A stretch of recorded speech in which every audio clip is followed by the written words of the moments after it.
Ollie, congratulations into the fourth round. What did you make of the overall performance, though? I thought we started really brightly, played some nice football, got in behind them, created chances, got the first goal, and after 15-20 minutes it seemed like the balloon popped, and they came into the game. We gave them confidence, and they really gave us a good game. Because good movement, good rotation for that early period. You had 75% possession, but what did go wrong? Then we started giving them the ball back easily. Yeah, we tried to complicate it. Maybe one or two men out of position, and then suddenly they counter-attack. And when you got Andre Gray or Ismail Assar running at you, you're always going to have the heart way up here. You gave Scott McTominay the responsibility of captaincy tonight. Yeah. Delivered, didn't he? He did. He always does. He's a leader. But I thought maybe today we give it to him to see how he reacts wearing the armband. He's always out there leading the way, but brilliant today. He reacted exactly as you'd expect, I suppose. It's a sign of trust in him, though. Yeah, well, we've always trusted our young men coming through, and Scott's one of them that we really believe that's got the DNA of Man United in him, and he knows what it is to be a Man United player. And we saw Jesse Lingard out there for the first time since September. What did you make of his performance? He's 28 now. He's kind of at that crossroads of his career at United. Yeah, he's been out for a while, but Jesse started brightly as well, and then as you expect towards the end. He was a little bit tired, so I just put Nemanja on just to secure the game there. What's the news on Eric Bailly? It's his neck, I think. So his head's fine, but I've not spoke to him.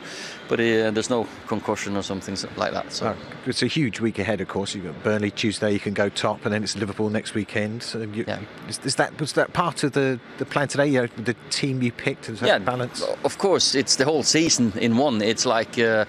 I don't think many teams. I think we're the only team that's got a midweek game last week and midweek game next week. So we just had to rotate, and the boys got us a result. Thank you, Ollie. Thank you.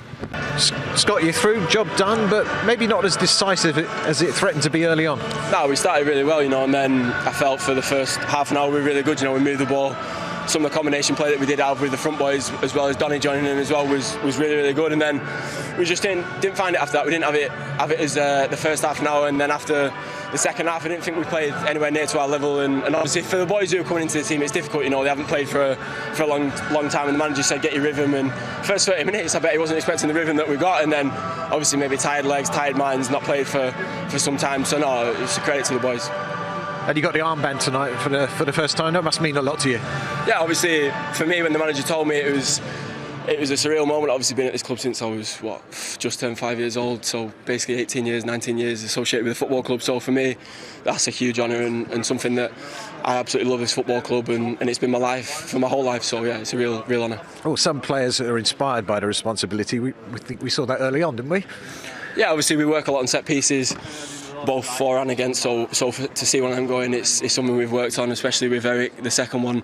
I feel like we caught him off guard as well. So no, we've got a lot of different variations for that, and obviously I need to start scoring more headers. I'm 6'3". But also that armband is a sign of the faith the manager has in you, and of course Harry Maguire wrestled it off at half time. But yeah, no, of course. For the manager, he's been nothing but amazing for me since he's come to the club, and I have a lot to thank him for. But the best way of thanking him is putting in performances on the pitch for this club and doing your best that you possibly can do. So no, for me, just as long as I've got the manager's trust, I'm happy doing my job every single day and training and matches as well. And the next few days are vital, pivotal in the season. Perhaps you could go top on Tuesday, and then it's Liverpool next week.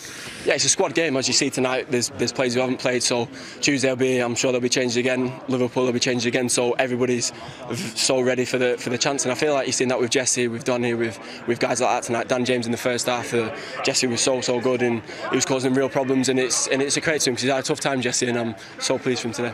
Well done, thank you. Top man. Thank you very much. Well done to him. A big week for them, a big night for him as well. He played very well indeed. It's an interesting one when you get the captaincy. It's not just about how you are as a player, it's about how you are as a person. And Ollie's spoken about the culture he's trying to create. So that's an absolute feather in his cap that he's the guy that got the nod. Yeah, it is. And you can see in the way he conducts himself, but more importantly, the way he plays out on the pitch, he's wholehearted. He covers the ground well. He takes responsibility in situations. And you need all that as a captain. You need to be somebody who people can look to and say, actually, yeah, I can see there's someone I'd like to follow. And he seems to have them sort of traits. He's a young lad still. But he's been at the club since he was 5 years old, as he said. Yeah. So he knows the fabric of the club and what it means to be a main. He also said he has to score more headers. Yeah, he maybe, but he attacks it really well there. And again, it's two movements to get onto the end of this, and it's not.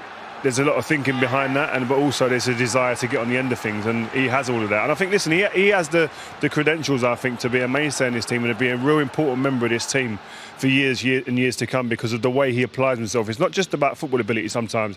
There's more to it than that. Your mental capacity to take things on board, but also the ability to go out there and accept responsibility and be the man that people look to for that inspiration. And he seems to be doing that more and more week in, week. What do you still want to see from him, though? What do you want more of? I mean, we can see some of his moments this evening. Is he impressed? I just think it's a level of consistency. I think as a young player, you're always going to see glimpses of it. But I think it's about continuing this. He's in a good vein of form at the moment. He's almost certainly now become one of the main players in that midfield area, I would say. And I think that he's someone I think that Ollie could build around in that respect. He's not the one who you'd say is the most imaginative or the person you'd say has got the most skills, but there's other things that he brings to the game that a lot of the other players don't bring, and that is that intensity, that work rate, the effort, and importantly, the responsibility that he takes on, because these type of things here, when he tracks back, he covers Maguire who's out of position, that's fantastic midfield play. And as a centre-back as I was, you appreciate that, and covering them gaps when they're left open, and that's important. And he's right to say that it's not easy to find your rhythm when you have a lot of players that haven't. Yeah, definitely, and I think that's a very mature way of looking at it, and it's a fact. I think a lot of these young players and the players on the peripherals of the first team 11 want to come in and use this game like this today as a launch pad to get into the team. And yes, some players didn't probably get to the heights they would like to have, but again, you've got to take into consideration, and many of them haven't played any minutes or played at all this season. So getting minutes, getting some work into your body is good, but again, you want to perform and you want to showcase what you're about. Let's talk then about some of those fringe players. We spoke about Jesse Lingard in the build-up, second start of the season. You could sort of see his match fitness maybe after about an hour start to struggle. Mason Greenwood's an interesting one. When he went off, he'd had the fewest touches of any outfield player for United. What did you make of both of those two tonight? I thought they didn't get the ball into the final third and sustain attacks. I thought they got there and had glimpses, whether it was James shooting or whatever. It was just things flashing across. There wasn't no sustain where they penned Watford back and kept them up there for Greenwood then to actually get many touches, get a feel of the ball in and around the final third. That was a disappointment for tonight. But I thought that was more about the team. And Jesse, I thought Jesse started well. I thought Jesse, especially in that first 30 minutes, was very bright, and he does what he always does. He's on the move constantly, plays 1 and 2 touch, and he does like to run beyond. But again, I don't think Manchester United played the game that was enabled him to actually see the best of him in that sense, because getting on the end of things is where I think he's most dangerous. But I think there was some signs that Ollie would have liked in Jesse's performance. But in terms of what you're asking, does it push them into being a part of the first 11 right now? No, because the run that this team are on at the moment, by the last result, means that Ollie doesn't need to really change things right at the moment. Could be top of the table by midweek. We'd like to see that, wouldn't we? We would love to see that. Absolutely, you would. Let's bring Nigel Pearson into the conversation. Nigel, lovely to have you with us this evening. I'm pleased we found you a warm room to watch the game in while we shivered up here. I'm pleased you're back. I'm freezing. Right, we won't keep you long then. What did you make of Watford this evening? Seven of the starting 11 played under you, so you would have known them well. What did you make of the performance? I thought it was promising. There were some good signs. Difficult start.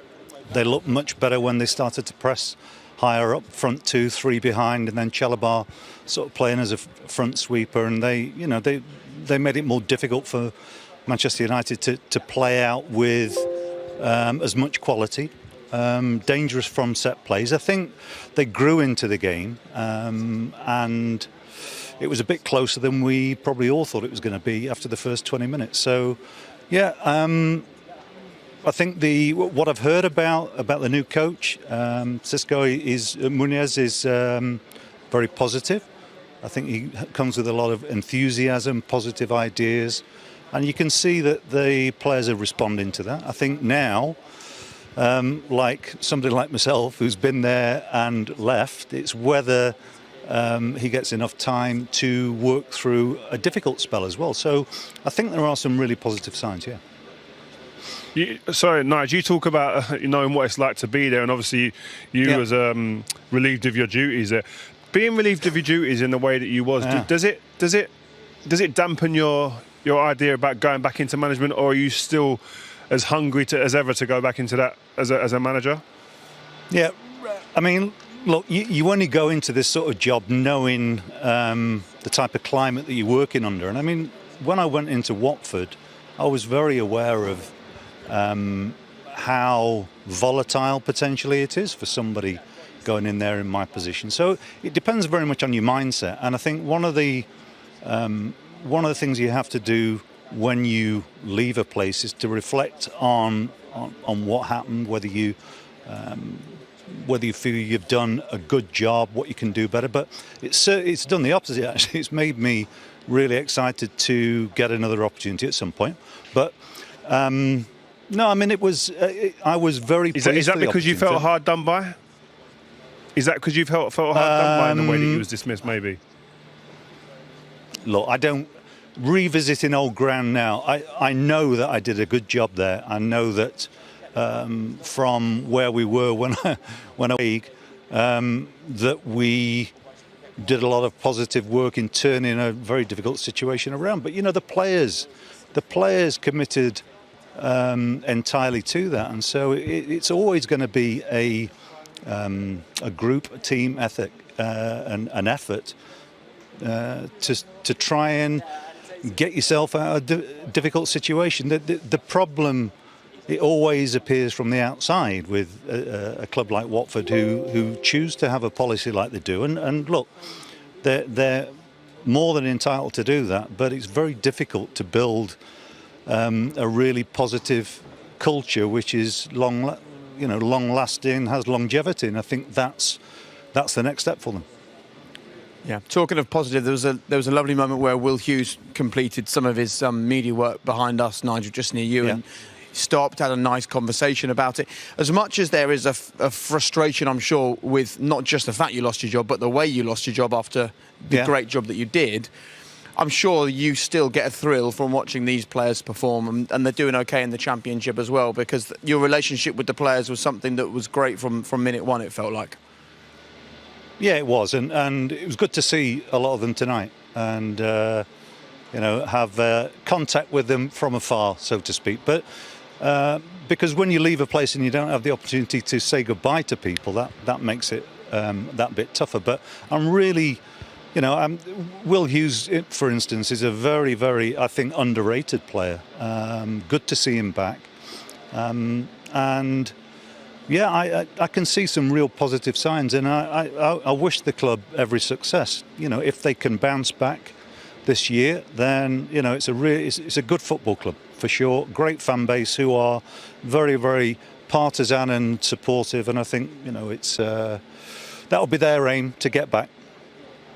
Good man. Well, look, talking of the fan base, when you put football and Twitter side by side, it's very rarely a positive experience. But when you said on Twitter you were joining us for this game, as I said at the top of the show, every single message and every single comment that I saw on that was thanking you for your time there and being positive about you being part of tonight's coverage. So, look, thanks for trekking up here for us and standing out in the cold. It's a pleasure to have you as part of the team.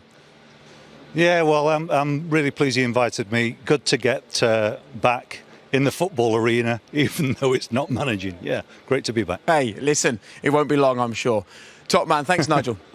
All right, cheers. Bye. Cheers, mate. He'll do a good job for a club again, and you can tell it still hurts a little bit, doesn't it? Yeah, definitely. You can see that there's emotion there. It's still probably raw, and I think as a manager, you want to go out under circumstances where you feel that you've gone as far as you can, and I thought he feels this unfinished business that he had here, definitely. And they weren't he done a good job here. You have to say that. There's no way you can deny that.